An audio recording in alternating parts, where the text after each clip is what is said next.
Okay, happy Pride Month mga kapuso, and to officially open the Pride Month sa Updated with Nelson Canlas, inimbitahan natin ang isa and plus one sa aking matagal ng kaibigan, and boy, we're going to talk about a lot of things that hit close to home. Makakakwentuhan natin ang bagong kasal, of course, kasama natin at ang very much in love na lead vocalist ng True Faith na si Medwin Marfil, and of course si Mark. Ayan, Medwin and Mark, congratulations sa inyo, first of all. Thank you. Thank you. Personally, I never saw myself as the marrying kind. Like, ako lagi yung wedding singer. Ano nga, ironic nga kasi I'm an artist, you know, I write love songs, but the sentimentality of it, I feel icky about it. But deep inside, I really wanted to. I wanted what straight couples have. May nagsabi nga na nalulungkot daw siya. Dahil? Sabi niya nalulungkot daw siya because of me being gay and then because of our marriage. Para sa isip-isip ko lang, kawawa ka naman, nalungkot ka. Okay, I don't know where to start, Medwin. Well, ginulat mo ako, and for sure marami sa amin ang ginulat mo in a good way. Diba? Parang, kumbaga, you broke the news via social media and it shocked a lot of people. What do you say about that? Ako nagulat dahil nagulat sila. Kasi sa mundo ko, if you follow me on social media, parang there were already hints for many years. I'm very vocal about LGBT rights, gano'n. Tapos yung mga gusto ko in pop culture, very much leaning to mga ganon, mga gay-friendly, gay-themed movies, ganon, gay. I mean, sinasabi ko na I love Troye Sivan, I love ABBA, I love George Michael is one of my ultimate idols. Para kung mag-1 plus 1 ka, di ba? At saka, nagulat ako na it blew up on social media. Akala ko it will be just within the fandom ng True Faith. Siguro the most siguro is within the OPM music scene lang, di ba? The band scene. Pero talagang it was like grass fire on a windy day. Talagang pick up ng mga media outfits, and then people were talking about it. So nakagulat, at the same time nakakatawa kasi generally it was favorable and response, very supportive ang mga tao. Yeah. So, we were both surprised na it was gonna be this big. We were thinking nung una social media lang ang platform ng mga comments, and we were surprised kasi he posted it after midnight dito sa US. So pagising namin sa umaga, para I received a lot of text messages from friends both dito sa US and Manila, and saying na, oy, naka-headline kayo dito. Hindi lang sa social media, sabi niya, pati sa mga major networks at saka major newspapers. Like, ha? Okay. Yeah. Pero alam mo, Mark, totoo to. Medwin, di ba? We've been friends for almost 20 years, pero we never really sat down and talk about it. Kasi, di ba, parang, what's there to talk about? Like, nag-uusap kami on social media, nagdi-DM kami. We talk about healthy stuff. Like, di ba, there was a time that I wanted to try being a vegetarian, tapos nagbibigay siya ng tips sa akin. And yeah, tama. That's about it. We never really, are you, or may mga ganyan, are you dating who? Never about that. That's why, nung lumabas to, sabi ko talaga sa sarili ko, I'm really very happy for my friend because he's happy. Diba? It's not like I would text you and tell you, hoy, ba't di mo man lang sinabi sa akin? Or bakit in the last 20 years, we never really talked about it. Diba? Kasi we have a common friend, si Dalian Carvajal. Give me naman a few tea on the honeymoon stage. Hindi, wala pa kaming honeymoon kasi right after that weekend, balik sa work si Mark eh. Well, I mean, if you're talking about like the honeymoon per se, hindi pa kami nakakalabas. Wala pang plan sa gano'n. Pero yung as far as yung dynamics namin together, parang yung afterglow ng wedding. Parang is this for real? Totoo na ba to na kasal na ba talaga tayo? Ever since we became us, which was in 2022, June of 2022, our third anniversary will be next month.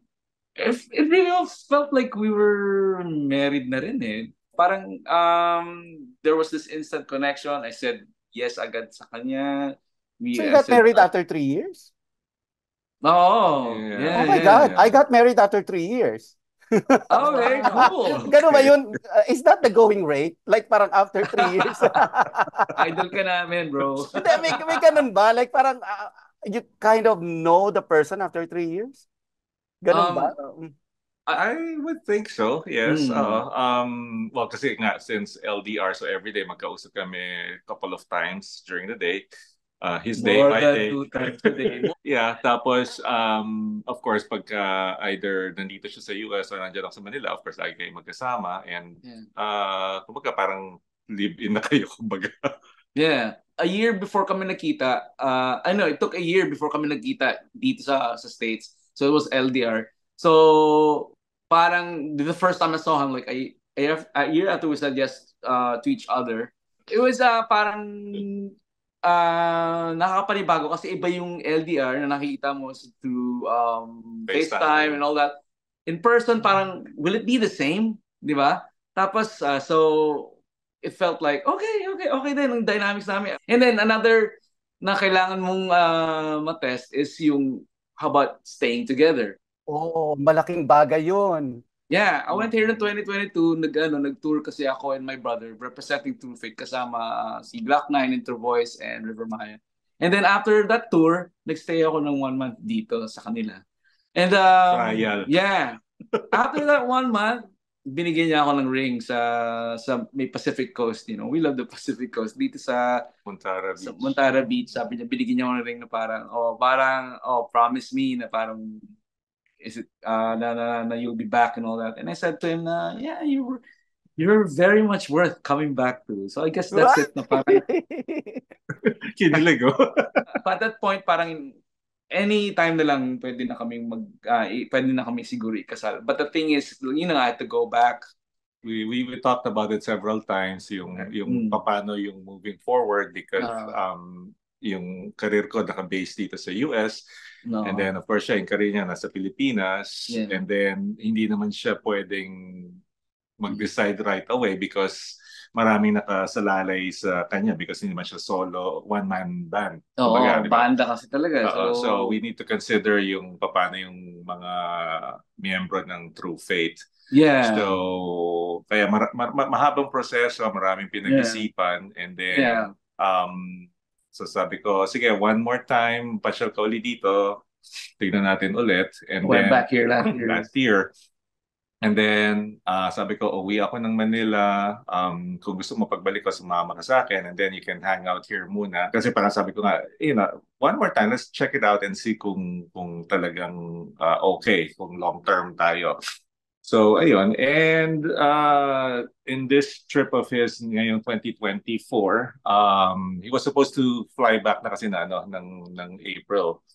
And that's when we started talking na, you know what, why don't we just move forward? So, mukhang okay ang handa na mag-break muna sandali. Tapos, mukhang okay na rin tayo. Ready na tayo. So, let's just bite the bullet. Let's do it. So, kaya bigla. It was a short notice, 2-week preparation for the wedding. And the rest is history. Nagulat ng sambayanan. So, I would assume, Mark, na ikaw ang nag-propose. Yes. Or was there really a proposal?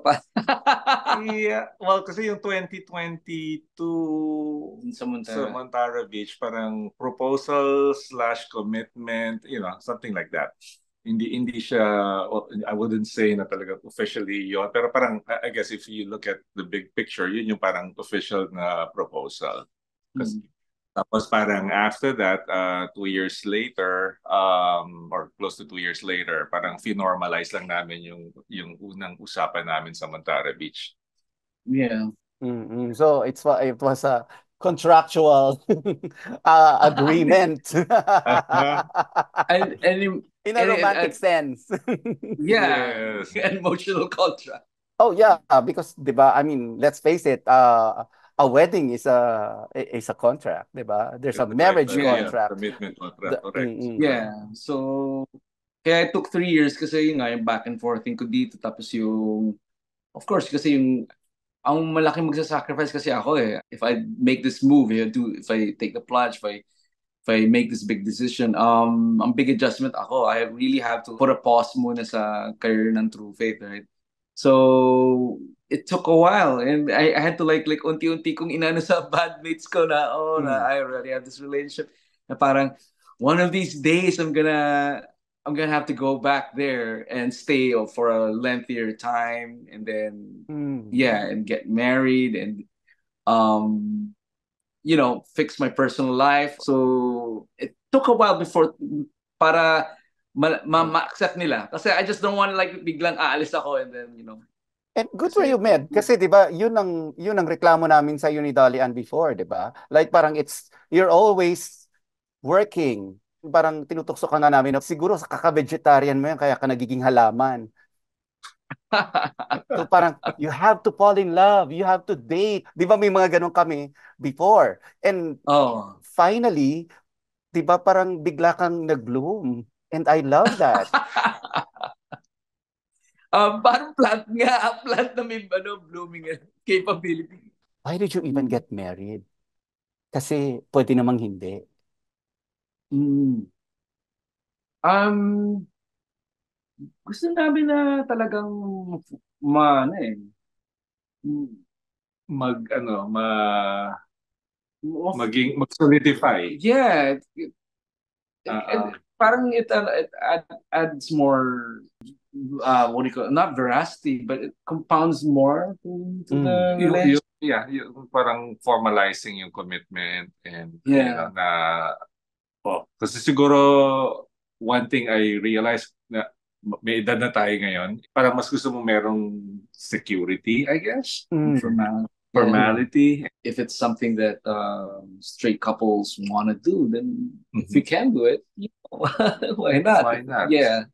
I used to do that. Like parang when people ask me, kasi di ba if you take that to the Philippines, hindi naman talaga ino-honor yan.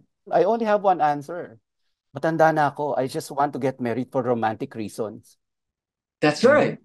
Di ba? You said it. You said it right. Yeah. Like parang, I don't care about the legal stuff. I don't care about, who pulls the plug, when the time comes. Yes. But I wanted, I wanted to come into a point in my life wherein I married the man of my dreams.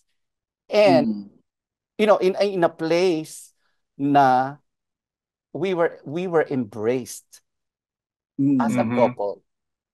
Yeah. Yes. That is true. That is true. And I think that's how we feel then. Like, the people who attended our ceremony are people who really embrace us right from the beginning, who've been supporting us all these years sa relationship namin. Ako personally, I never saw myself as the marrying kind. Like, ako lagi yung wedding singer. But Hindi not ko na nga sinasabi, I really hate to point out the obvious.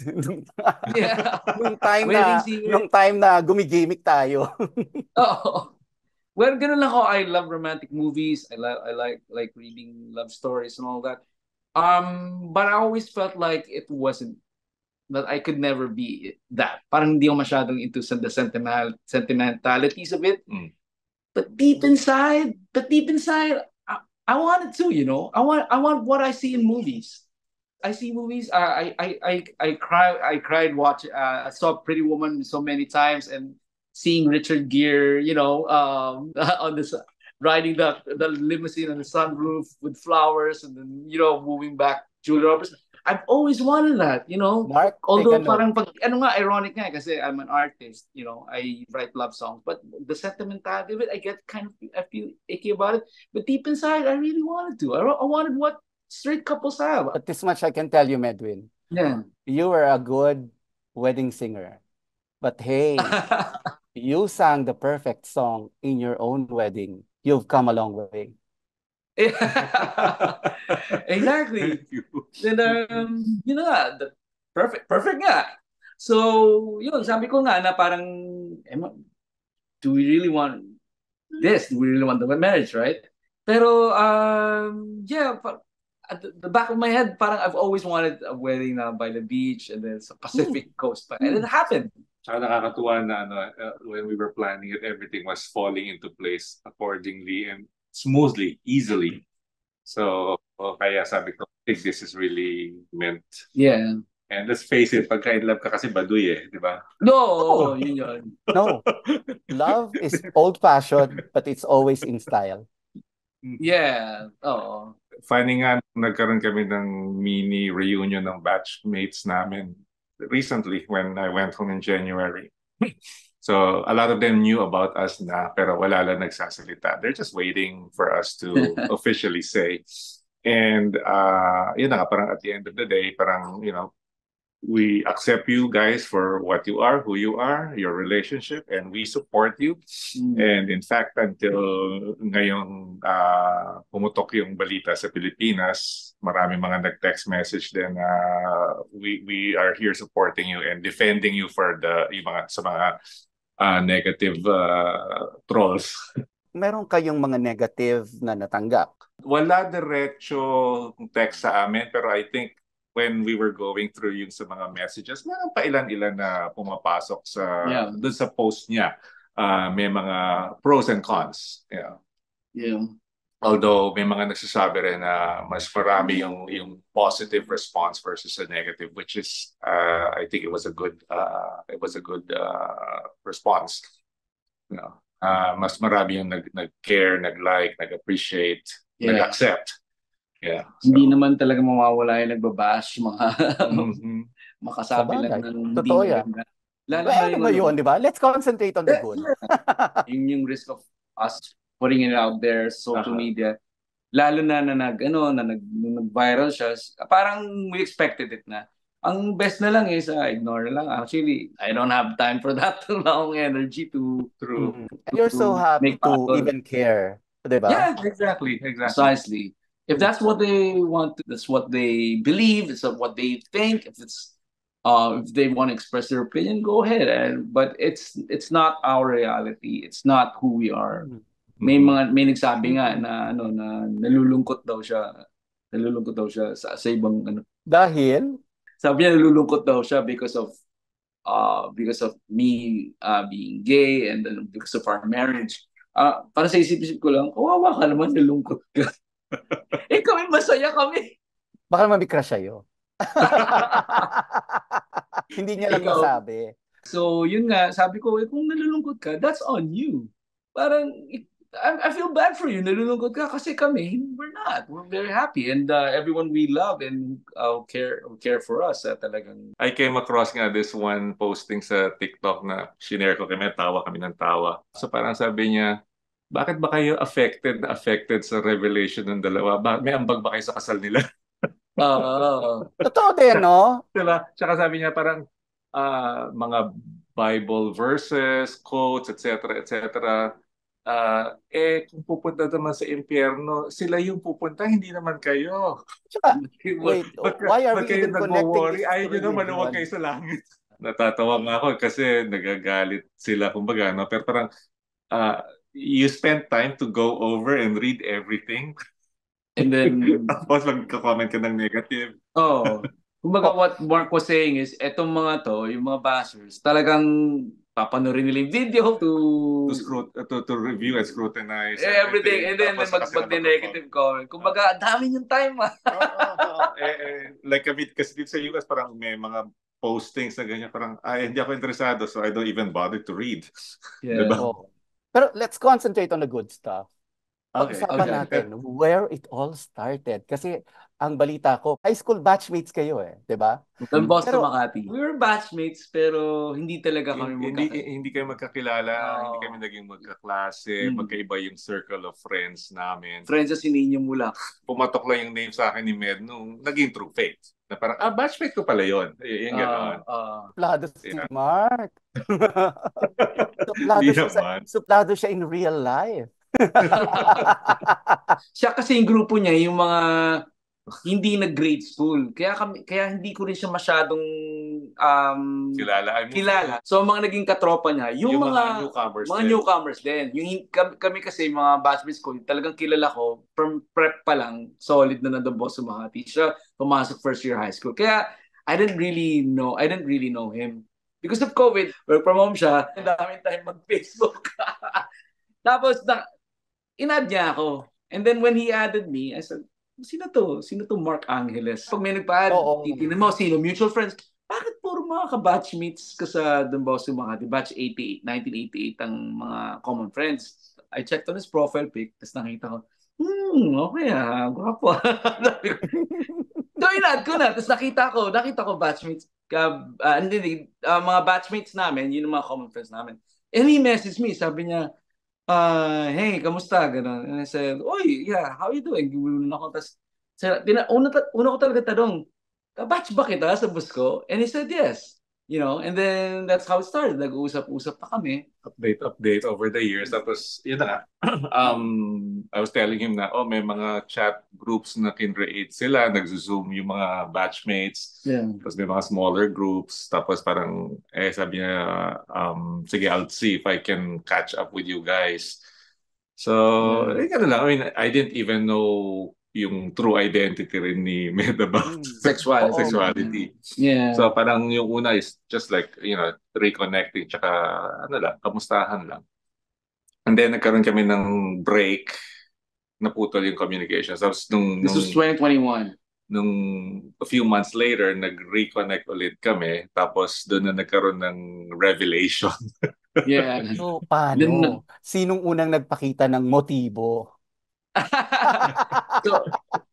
So we first connected in March of 2021.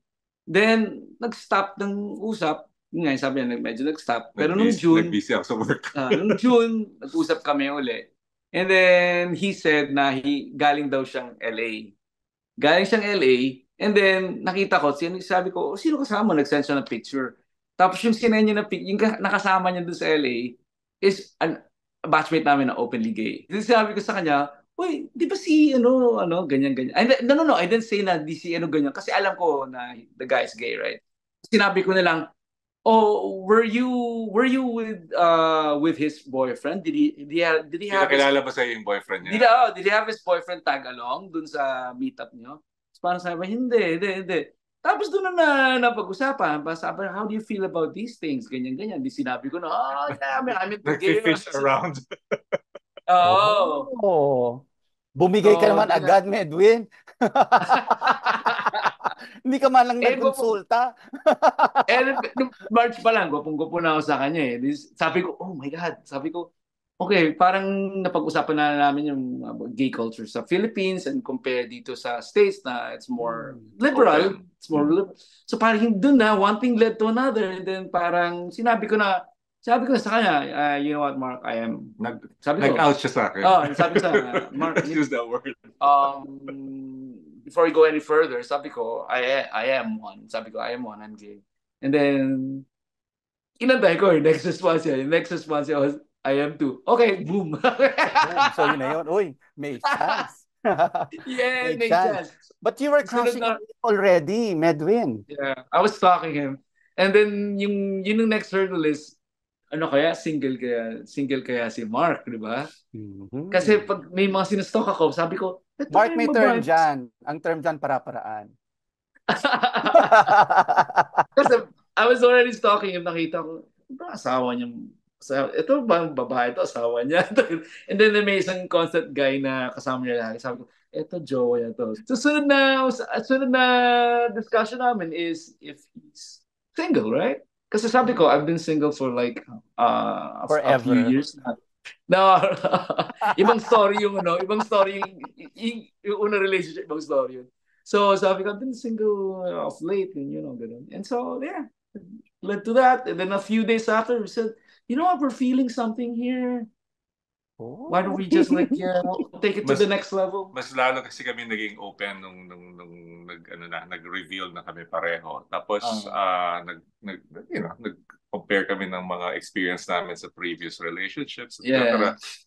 Tapos and then yeah, that's what you said. One thing led to another. Yeah. Tapos so Bigla meron ng spark, meron ng magic. prior to that, meron na, I felt a fire. Wow, hindi lang basta spark, Ano yung term nila? fire. Butterfly in your stomach. Ganun ba? So, Kinikilig na. Oo. Teka muna. Of course, one is based in Manila and one is based in California. So paano to? Where do we go from here? with my career kasi, I can put it on hold, right?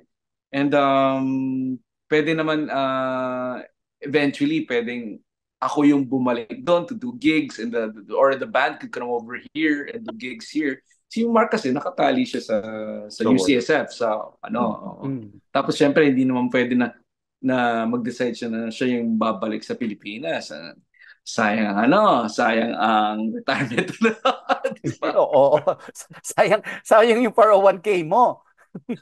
There you go. Sayang ang mga benefits. Kaya hindi basta-basta siya yung titigil ng career and babalik ng Pilipinas. So, ako talaga yung mag-a-adjust. And it's a really big sacrifice. And but I told the guys, this is just temporary. As soon as everything is in place dito sa San Francisco with Parang me and Mark, lang babalik-balik lang din. Bicontinental ang love story ninyo. I know there are a lot of difficulties pagdating sa LDR. And hindi kayo exception. Ano yung mga na-experience nyo, yung mga challenges na naharap nyo, yung mga ups and downs na naranasan nyo during those, yung, I would say, dating period, pero LDR kayo? Mahinang wifi sa Pilipinas. Or yung antok na ako. Kasi magkaibang oras. Yeah. Gising pa lang ako. Kasi galing sa gig, tapos patulog na ako kasi, alas 9, alas 10, alas 11 na dito sa US. Yeah. So, ako kasi matutulog madaling araw kasi galing akong gig. I had to wind down pa. So, nagigising ako tanghali. When I wake up ng tanghali, pagod na siya from work. Kasi siya naman, pa-wind down na. So, while I'm being very active, siya naman medyo pa-wind down na. Pero, major difficulties, parang... Siguro nung bago kami yung frustration na, kasi nga, since lockdown noon, sarado US Embassy, so hindi siya makakuha ng visa. Yeah, frustrating. And then, 14-day quarantine kung uuwi ako. Yun. So, quarantine pa lang, ubos na yung bakasyon. Yun yung mga usapan namin. Para tayo magkikita, saan tayo magkikita? Sabik na kami to see each other in person. And I think may time pa noon na kung hindi ka dual citizen, hindi ka pwedeng mag-enter sa Pilipinas. So, isa pa rin yun sa mga issues. So, parang, sige, tsaga-tsaga lang tayo. Buti nga may FaceTime, hindi lang voice, pati video, right? And then, nagtatry na siya magpa-schedule ng interview sa embassy and parang a year and a half yung date. Para makakuha ng schedule. Because of COVID, pa-schedule ka interview, ganun. 1 year ang time mo before that the interview. Kasi nga because of COVID undermanned ang embassy, ganun. So talaga frustrate. You want to meet each other na talaga in person, pero you can't do that. Tapos maraming plans to take him na siya na lang pupunta ng Pilipinas. Kaso lang, yun nga, pagdating sa quarantine mga protocols, katakot-takot na. Kasi kahit umuwi siya ng Pilipinas noon, hindi rin kayo pwede magkita right away. Yeah, correct. exactly. It's like dangling a piece of meat. No, sorry, I don't want to. No pun intended. You're saying? I was saying, we even looked at yung possibility na makita tayo sa Mexico, makita tayo sa Costa Rica. Yeah. Yung pa yun. Kasi nga parang love talaga gagawa ng paraan, kasi nagre-research kami, sila open sila, walang quarantine, walang visa na kailangan. Yung Costa Rica. May friend kasi siya na naging friend ko rin na may bahay sa Costa Rica, di ba? So sabi namin, but why not there? Kasi walang visa, wala masyadong with the COVID photos, walang masyadong hassle. Ako, I can fly, di ba? Kasi nga, hindi kailangan mag-apply ng mga maraming documents. ang daming madaming mga hassle para ma-put together. And then finally, biglang isang umaga yata or gabi, sabi niya sa akin, hey, sabi niya, merong proposal na mag-US tour ang True Faith with River Maya, Intro Voice, and Glock 9. So mukhang mapapaaga yung pagpunta ko ng US. Yeah. At saka guaranteed na matutuloy because sila ang mag-aasikaso ng mga papers. So sabi ko, okay, sige, antayin na lang natin yan. So, and it fell into place. Kaya I worked around their schedule. So since magtutour sila, so sabi ko, sige, sama ako sa tour. Sumama siya. Para magkita na tayo. And at the same time, makapag-hangout tayo together. Yeah, sumama siya sa LA, sa New York, sa Virginia, Washington Akalain DC. mo talaga, love will always find a way. Yes. Exactly. Kung talagang totoo, tunay, kung ganun ka-strong, talagang you'll move heaven and earth. Oh To yes, make things sa happen. millennial term, para-paraan. Yes, yes. Pero teka muna, Nakakatawa. of course, LDR, almost all the time, may kakambal yan trust issues. I mean, let's face it, sa totoo lang, nagkaroon ba kayo ng ganon? Hindi. Parang generally wala. Oo, kasi I guess siguro matanda na tayo, matured na tayo. Parang ando doon kasi yung trust na kaya parang hindi masyado iniisip. No? Although minsan parang sabi ko, hindi pa tumatawag, asa kaya yun? May giga, baka merong kalandian doon yun.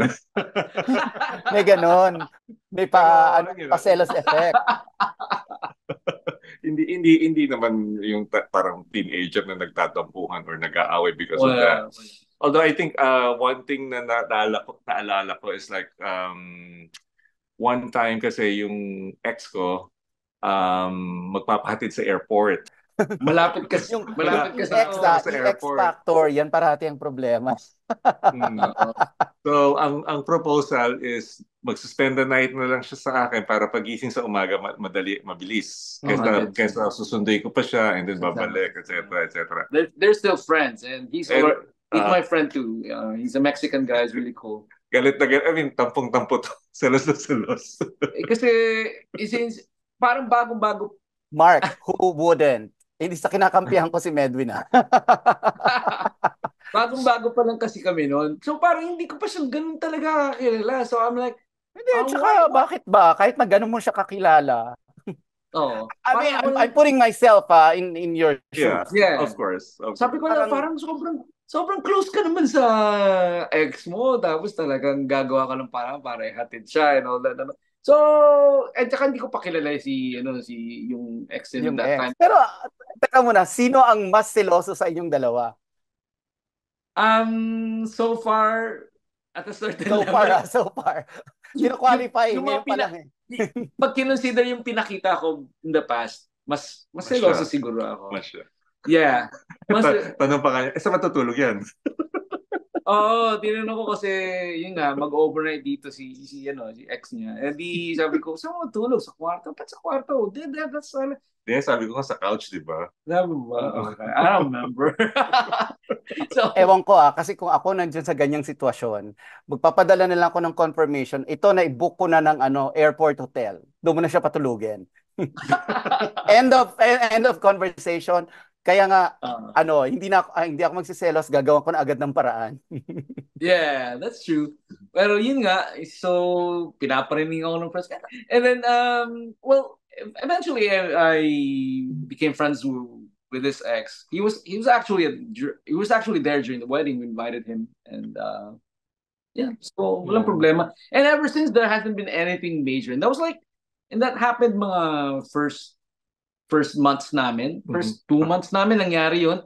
And ever since, we haven't had any issue at all. Kasi nakilala ko na siya, sabi ko, I trust him.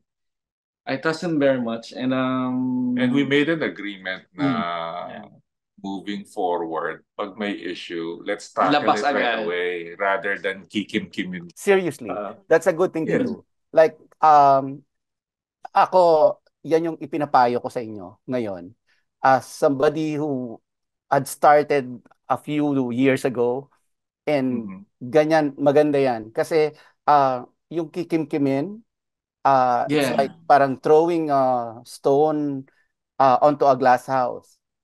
So Mhm. parang Yeah. doesn't make any difference. It doesn't have any effect sa first few tries, pero as you know, pag mas marami na, it's just going to shatter the glass house.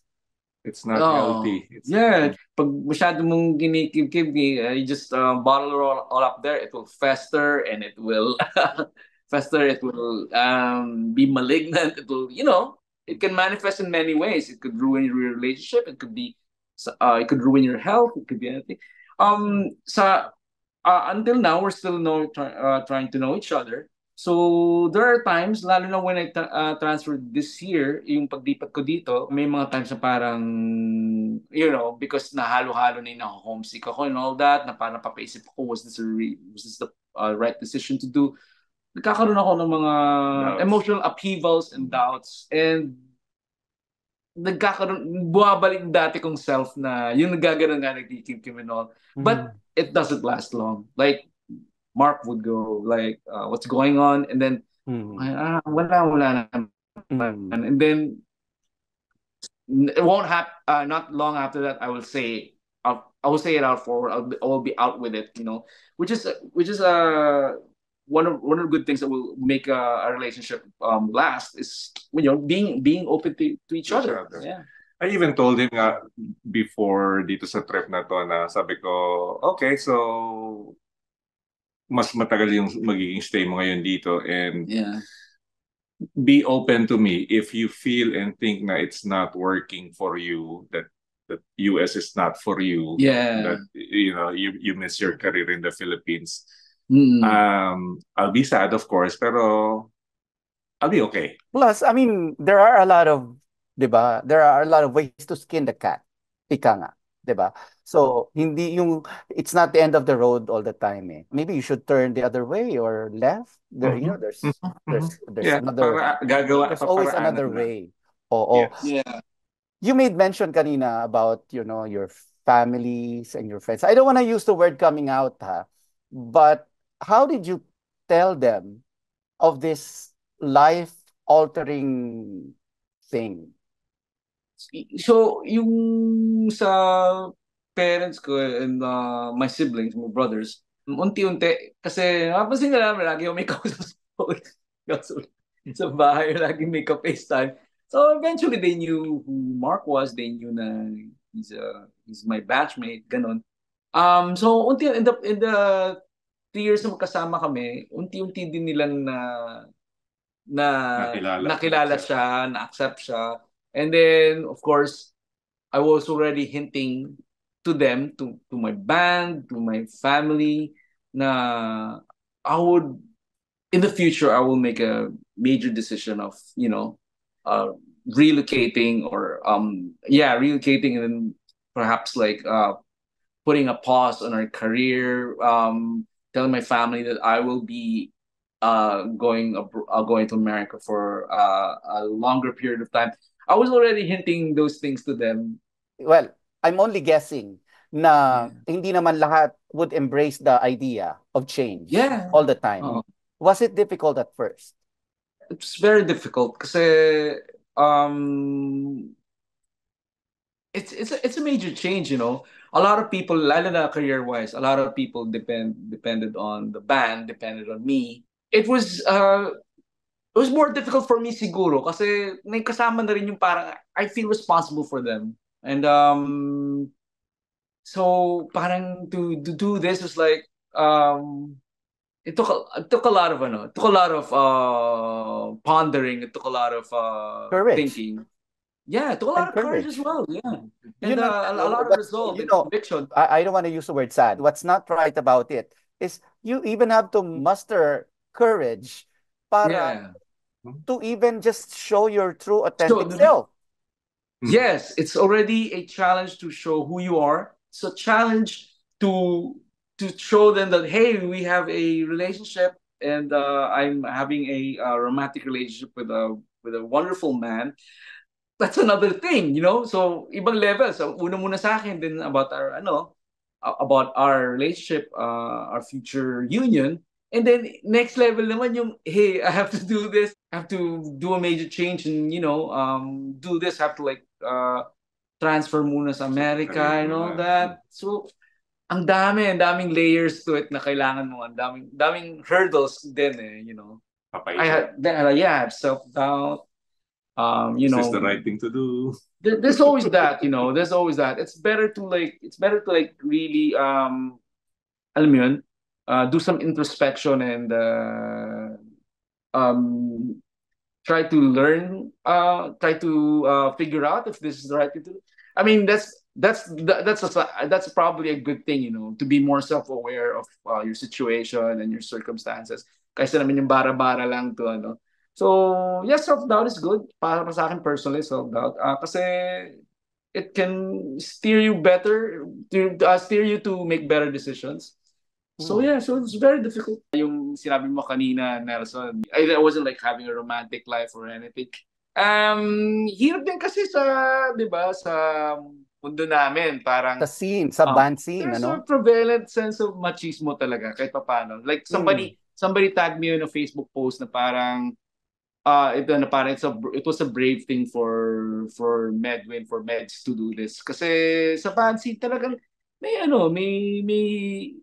culture machismo talaga. Kaya nga 'di ba pag sa band scene mas na-appreciate ng mga audience yung mas rock, yung mas loko-loko, alam mo yun? At Kasi babaero. mas wild. Yeah, kasi ganun talaga sa band scene. So it was mas mahirap ng 1990s, no? Kasi iba talaga yung climate back then. Wala pang masyadong acceptance, and this was like, sabi ko nga this is many years before Queer Eye for the Straight Guy went on TV. Hanggang ngayon din naman meron talagang ganun na parang you just can't move around. So Yeah, but the nice thing about it is, over the years, na-break na natin yung stereotypes. In fact, di ba, marami na tayo yung Unti-unti. mga rock band lead vocals or yung mga frontmen na who are openly gay. Yeah, sa mga mas bata na henerasyon,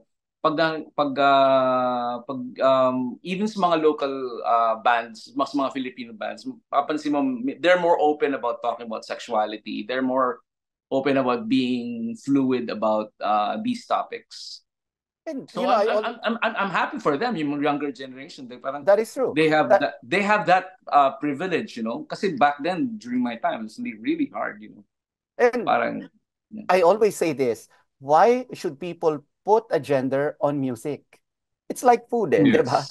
Why should you put gender or religion on food? Like parang, di ba, it's food. Di ba? Parang, why are we, di ba, putting into stereotypes yung mga bagay na hindi naman talaga kinakategorize into that? On that angle kasi, parang yun din ang naisip ko kung bakit I never was open about it like in public.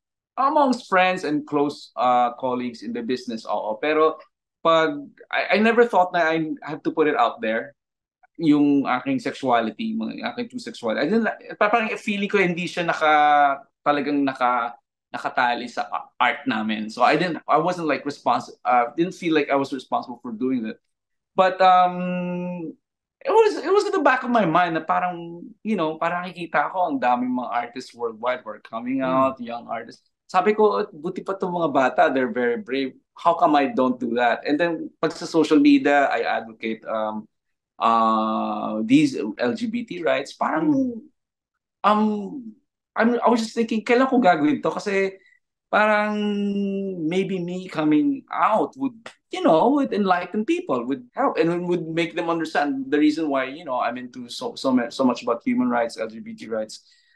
It's because I am one, and my story is authentic. It's from my personal story, and I struggled with it. When Mark and I had this relationship when we started, sabi ko I can't like keep it in forever. Do you know what I'm saying?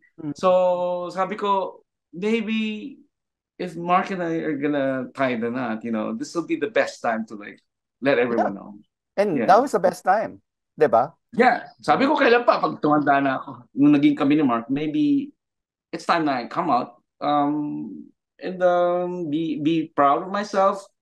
Because I'm proud of our I'm very proud of our relationship, and I thought na this would be the best time to do it because there's a reason to do it. Yeah. And if it inspires people, then that's the best, you know. And I always give this advice to whoever comes to me. Outing yourself is entirely up to you. You Yeah, know? Kasi may consequences yan eh. But I'm telling you right now, freedom is a happier place. that's true. That's true. That's true. May definition ako dyan sa nararamdaman nyo. I think this is your song eh, yung perfect. 'Di ba? Aminin mo, 'di ba? Yeah, totoo. May nakita akong nagtag sa akin sa Facebook. Tas ang caption niya, "Our love sets us free from the realms of our own self-made cages." Di ba? Sabi ko, huy, okay, parang Hindi, 'di ba? It comes up a self-prophecy. new meaning now. Aminin mo, 'di ba? Now I that you said found that, the one and now that you're yeah, very happy, iba na yung meaning ng mga kinakanta mo. Nelson, that's perfect. Sinabi niya yan. Sinabi ko, our ex guitarist kasi si Kenneth Ilagan is based here. Siya nag-gitara dun sa reception namin. And I said that kasi they wanted me to sing perfect, our friends, di ba? So and I said, you know what, this song takes on already a whole new different meaning now that Mark is in my life. And it actually affirms all of the words that I wrote there. Of course, aside from perfect, meron kang ibang songs. Na sinabi mo nga, iba na ang meaning ngayon. Katulad nung wag na lang kaya. Anong meaning na ngayon nun?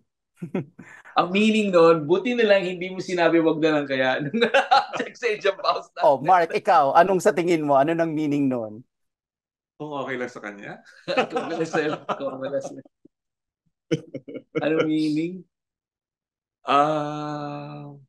Na lalaki pala yung object of desire ko daw. Kung sinulat ko. Wag na lang kayo. Di ba? Or buti na lang, hindi ka na lang nag-hesitate. Kumbaga, di ba? Yeah, Ito tama. pa yung, I think this is more Dati may appropriate. apprehension pa. Hindi, natawa lang ako dun sa mini reunion namin nung January. Sabi ng isang kaklase ko, ikaw pala si Mr. Perfect, ha? Aminin mo, di ba nahanap niya na si Mr. Perfect? Di ba? Hindi Kinchu, Mr. Right. Ito pa, yung muntik maabot ang langit. Ayun, naabot na daw niya ang langit. Hindi na muntik, naabot na. Yun ang mga comments sa social media. Idol, naabot mo na ang langit. Oo. So, meron bang Bruno mataas eh. Meron bang specific time dun sa relationship nyo na you can very well relate dun sa song? Ilang ulit ka nagsumamo? Upang ang iyong puso aking makamit. Yeah, kasi muntik na mabot ang langit is a sad song. It's a sad song of unrequited love. Kasi di ba parang nandun na pero nawala. Nawala. Yeah. So huwag natin kantahin yan, baka mawala. Wag na. At saka yung alaala, malungkot din to, di ba? Yeah. So, yun nga parang pansin mo. Alam mo, ngayon ko lang na-realize, puro malungkot yung kanta mo. Except kung nasa perfect. No? Try na lang natin yan. Ambon lang yan. Oo. Yung kung okay lang sa'yo, hindi lang malungkot, di ba? Parang parang nanliligaw. Oo. Okay lang sa'yo. Ito. Dahil ikaw din naman. Dahil ikaw, di ba? Hindi naman malungkot. At saka yung awit para sa kanya. Yeah, yun. Favorite namin lahat yun. Huwag ka mag-alala. Ligaw-ligaw stage din yun, yung awit para sa kanya. Pero all these songs, except for the sad ones, siya eh, di ba parang ibang-iba na yung meaning na parang, uy, ganito pala yun. Like parang, of course, when you were probably writing or singing those songs, iba yung state of mind mo. Pero, iba na pala ngayon. Like parang mas buo, I would assume. Yeah, it's almost like a self-fulfilling thing, like special with perfect. Parang, wow, I mean, when I wrote it back then, I had somebody else in mind. Pero hindi, di ba? It's like you've come full circles with that song. Yes. Yeah, definitely. Parang, cool, no, right? Na parang, pag, na find kong true love talaga when I turned 50. In 2021, I turned 50 kasi. It was really worth the weight talaga. I've been through a lot of emotional upheavals. It's been an emotional roller coaster yung buhay ko. So to have found Mark at this point in my life is like wow, just amazing. It's almost storybook like, you know. But how do you feel, Mark, na Sorry. ikaw ang Mr. Perfect? Full circle si Medwin dahil sa'yo. Nakaka-pressure naman yata yun. Pressure ka ba? How do you feel? How I feel? Ay, di kinikilig. Masaya siya kasi Masaya. he's the boss. Meron ba ganon? Like parang meron bang nasusunod sa inyo? Ako yung dayo, siya yung mas maraming alam dito. So ako, sumusunod ako. Yeah. I learn a lot of great things, a lot of new things. So, kasi nung nasa Manila naman ako, baliktad naman. Parang ako'y nakadepende sa kanya because siya yung nagpapatakbo ng show doon, kumbaga. So to speak. Yeah. So Pero dito, well, hindi naman, kasi sasabihin din naman niya sa akin kung ano yung kailangan niya o yung gusto niya. And then, of course, we try to make it work. Yeah. Siya, generally, parang feeling ko parang mas boss siya. But ang gusto ko kay Mark, he's always very fair, he's always just, he's reasonable, medyo masungit sometimes, pero he's always, very, very fair siya with his dealings with other people and pati sa akin. So, I mean, I super respect that. Kasi,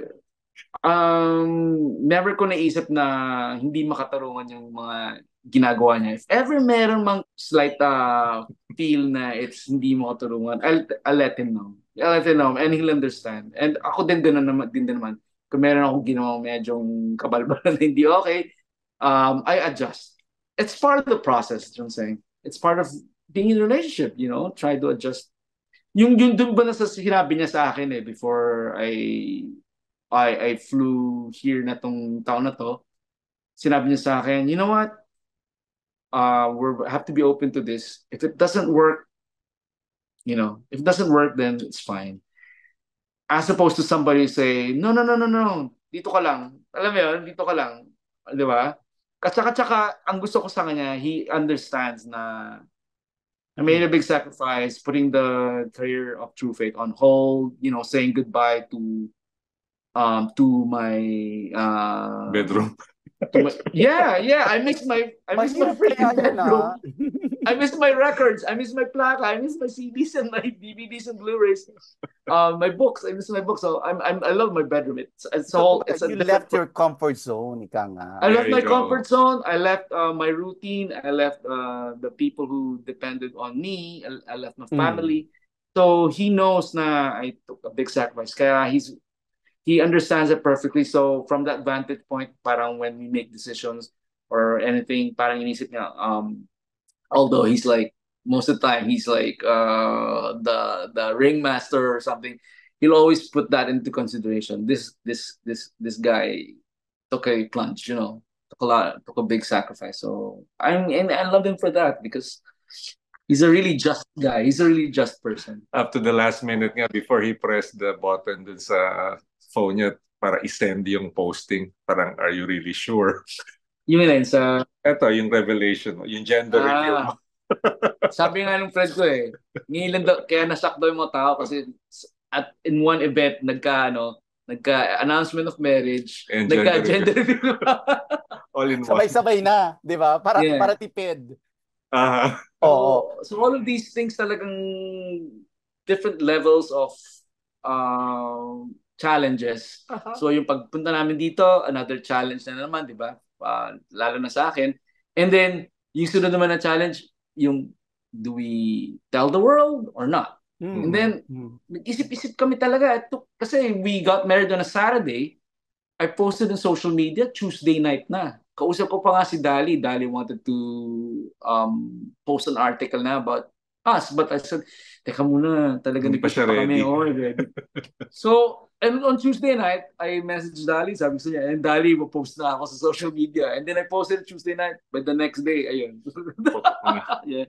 So, sa relationship namin, talagang daming stages, Trying stages. trying stages. Yun, perfect. You would face a lot of that. In fact, even things that you did not imagine na maharap nyo. Pero that's the beauty of it, eh. 'Di ba? Yeah. Like the more stages that you face, the more exciting your life together gets. Na pag wala na kayong na-face na ganon, boring Boring na, na. 'di ba? Uwian Exactly. na. Parang yun nga yung point ata of a life together na you share the ups and downs together. Parang if it's too smooth a ride, then there must be something wrong with it. Kasi that's not already reality. Because reality is talagang, when I share my own personal truth, my personal reality with his, parang kakibat na dyan yung mga challenges, yung mga trials. Life itself is full of trials. Life is full of challenges. Life itself is full of sadness. But we try to, make the most of it. We try to be happy. We try to find fulfillment in everything. And part of it is, having this wonderful relationship with this wonderful man. Facing life's challenges is actually it's fun. When you think about it, yung mga roller coaster ride, ups and downs. If you have somebody with you who will take ride, who will go with the Who flow will with you, feel go with as the ride with you. excited as you are. Yeah, Yes, I mean That's right. that's actually You're facing life challenges together and also making your relationship stronger because you're growing together. precisely. And That's right. we're very excited with this life that we've made for each other. Oh, I'm so happy for you. Thank you. I was just telling him nga before he posted it, like, at the end of the day, you need to be true to yourself and whatever makes you happy. Diba? I mean, maraming feedbacks after, positive, negative. But, at the end of the day, it's all about you. It's all about us. Totoo yan. So, I mean, it's unfortunate kung down south ang resulta. Hindi, like, sino ba ang magde-determine kung down south yun? 'Di ba? Ikaw din naman eh. Like parang kung sa tingin ng ibang tao na parang it's a dead end, kung sa tingin mo naman na hindi, 'di ba? O sino masusunod? It's my life. Parang, yeah, that's true. Kumbaga parang sinasabi lang ni Mark na parang whatever the outcome, may risk. tanggapin natin. Tanggapin natin. Mukhang tumaas yung kanyang Spotify. Yun. Tumataas yung monthly listeners namin sa Spotify ever since the announcement. It's time to make new songs. There you go. Yes, we are. Before I flew here, we were actually working on new material. So hopefully within the year, may new songs on True Faith. But ito, Medwin, I'm saying this to you as a fan, not as a friend. I would like to listen to your new music now that you have a different stage in your life. Like, I would like to experience that happiness the new through your songs. I'm saying that to you as a fan. Yeah, I'm excited about that kasi obviously itong bagong stage sa buhay ko, itong relationship namin will definitely inform my creativity, our creativity. It will add flavor, it will make it richer talaga and add more color to it. So yeah, we're excited. Me and my bandmates are excited to get on the next stage of True Faith now that Mark is on board in my personal life. I definitely will. Even the name True Faith, parang iba na yung meaning sa akin ngayon. True Faith. Yeah, diba? Having true faith to in your love, in your personal truths, diba? That's right. That is right. That is right. Medwin and Mark, thank you for sharing your story. I'm sure marami kayong mapapasaya, not just inspire, pero marami kayong matatouch na buhay with this story.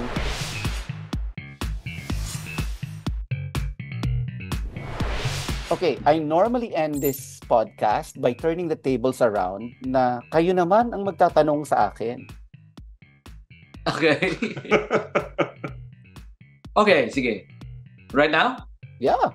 When and where did you get married with your husband?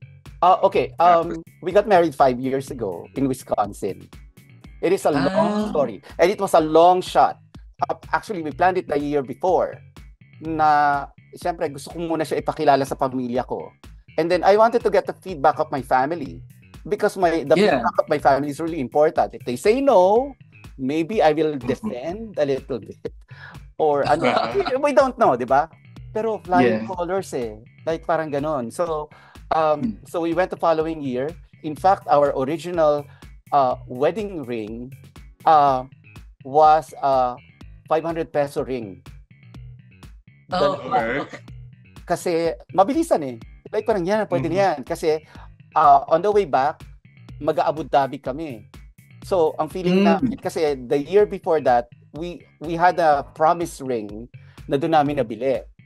So, sabi natin, babalik naman tayo sa Abu Dhabi. Doon na tayo bumili ng wedding ring natin. Okay, so we got married. And the night before, sine-check ko yung requirements. At sabi sa Wisconsin ay only residents. So sabi ko, oh my gosh, we're not residents. But, let's bala na. Ganon. So, pagdating namin doon, pumunta kami and we filed that marriage license. The marriage license. So I, being the reporter that I am, I was so honest dun sa registrar. Sabi ko, okay, we're filing this because we wanted to get married 24 hours after. And I saw in the website that only residents are allowed to avail this, to get married. Yeah. And okay, my family is from here and they're citizens, and I'm not a citizen, I'm a Filipino citizen, so is my husband to be. And she goes like, oh, it's an old rule. Para ako nabuhusan ng parang okay, tuloy ang kasal. Okay. And then so okay, on the way back, yung sinasabi ko na Abu Dhabi, ang dami kong nakitang ring. Kung hindi kasya sa akin, hindi kasya sa kanya, yung dalawa, because we wanted to buy yung parehong rings.